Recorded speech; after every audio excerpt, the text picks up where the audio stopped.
Daredevil is back, and people are going back and forth if it's better or worse than season 2. Really, it's disappointing, which sucks because it had a good premise. Honestly, the perfect premise. Bring back the devil through means of corruption. It's so poetic, safe, and is something that rings true throughout history. Look at the Boston Tea Party.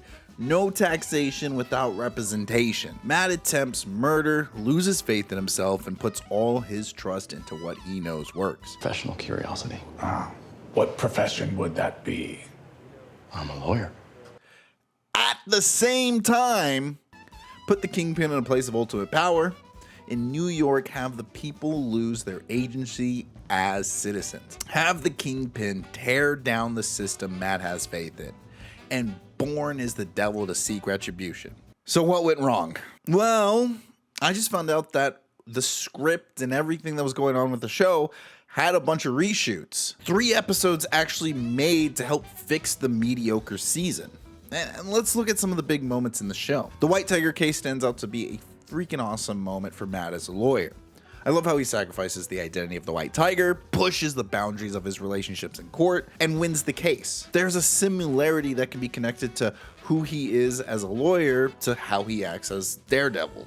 Then White Tiger dies, showing how the system isn't perfect, and this could have been something Daredevil could have handled, looking further into the cops and why they were acting the way they did. But nothing comes from it. They still had to use the old footage from the reshoots, which left us with really nothing to do for the characters. Matt is left meeting new people because we got rid of the old cast, and the Kingpin kind of not only takes over New York City, but takes over the show, and a lot of it's just surface value. He talks about doing this, talks about doing that, wants to save the city, but doesn't actually do anything to save the city. I kind of got tricked by the bank episode because it brings out Matt's true potential. Usually Daredevil just beats up guys, and the lawyer, we see him use mental gymnastics. In the bank, we got to see both. But yet again, everything falls flat. Nothing comes from the episode except here's Kamala Harris's dad mentioning her 5 times in one sitting.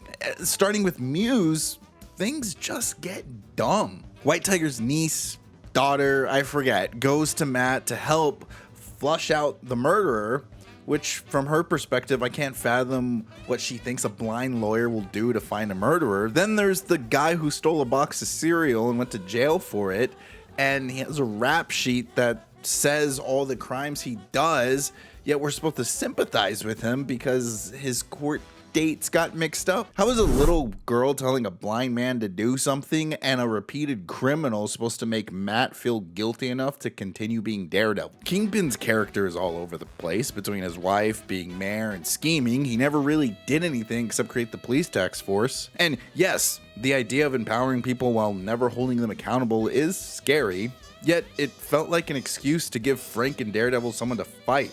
I found it odd that a man who knows how to avoid the law so well wanted to bring crime down, but didn't do anything to truly reduce crime.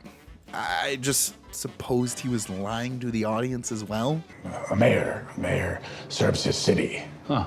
The whole while, it also bothered me how BB on the Street would interview people, get both sides of things, but they were always talking about idea of someone's actions, never the consequences. And that's what really fell flat with this show. These crazy fun premises would pop up. Matt forced to be Daredevil, Kingpin doing his own version of good, Punisher seeing how people perceive his actions, yet none of it ever gets fleshed out. It's all just sitting around waiting for something to happen. This show's whole middle part was in Marvel TV show purgatory and was a chore to watch. All we see is, I don't like this, so here I am. And then the last couple episodes pump some life back into the show, but the damage is already done. The reshoots helped, but so much time was spent getting rid of the old cast, introducing these newbies, and they offered nothing to the story. Nothing to the current story, nothing to the previous story, nothing that I'm excited for seeing upcoming in the new season. And nobody, even the original actors, didn't like this season and called for the reshoots and changes themselves. Luckily,